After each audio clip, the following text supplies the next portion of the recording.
जैसे ही रूहान ने अनाया से कहा कि अब हमें अपने घर वापस जाना चाहिए, दोनों कमरे से बाहर निकल गए। लेकिन उनके जाते ही पीछे ऐजा पर जैसे सब्र का बैंड टूट गया। ज्यादा स्ट्रेस और जहनी दबाव की वजह से उसे अचानक चक्कर आए और वो जमीन पर गिरकर बेहोश हो गई।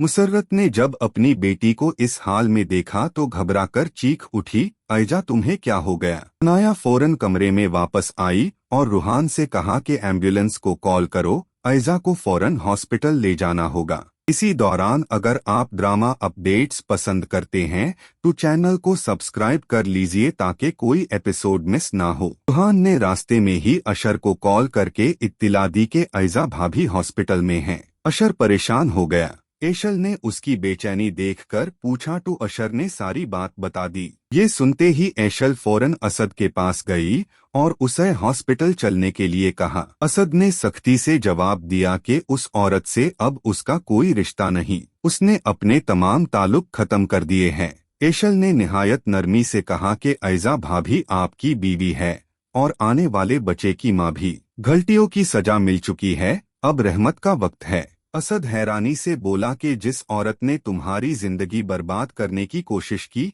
तुम उसी का साथ क्यों दे रही हो? एशल ने जवाब दिया कि मैं भी एक औरत हूँ और जानती हूँ जब शोहर नाराज हो जाए तो औरत पर क्या गुजरती है। दूसरी तरफ एशल की माँ वजाहत दिल ही दिल में खुश थी कि अब इस घर में सुकून आएगा। लेकिन अशर और एशल सिर्फ एक बात चाहते थे कि असद अपनी सख्ती छोड़ दे। असद ने अशर से कहा कि तुम खुशनसीब हो जो तुम्हें एशल जैसी बीवी मिली जो घर को जोड़ने की कोशिश करती है। अशर ने भाई को तसल्ली दी और कहा कि हॉस्पिटल जाना ही बेहतर होगा। अब सवाल ये है कि क्या असद अपना फैसला बदलेगा? क्या वो हॉस्पिटल जाकर ऐजा का साथ देगा या अपनी जिद पर कायम रहेगा? आप अपनी राय कमेंट्स में जरूर बताइए।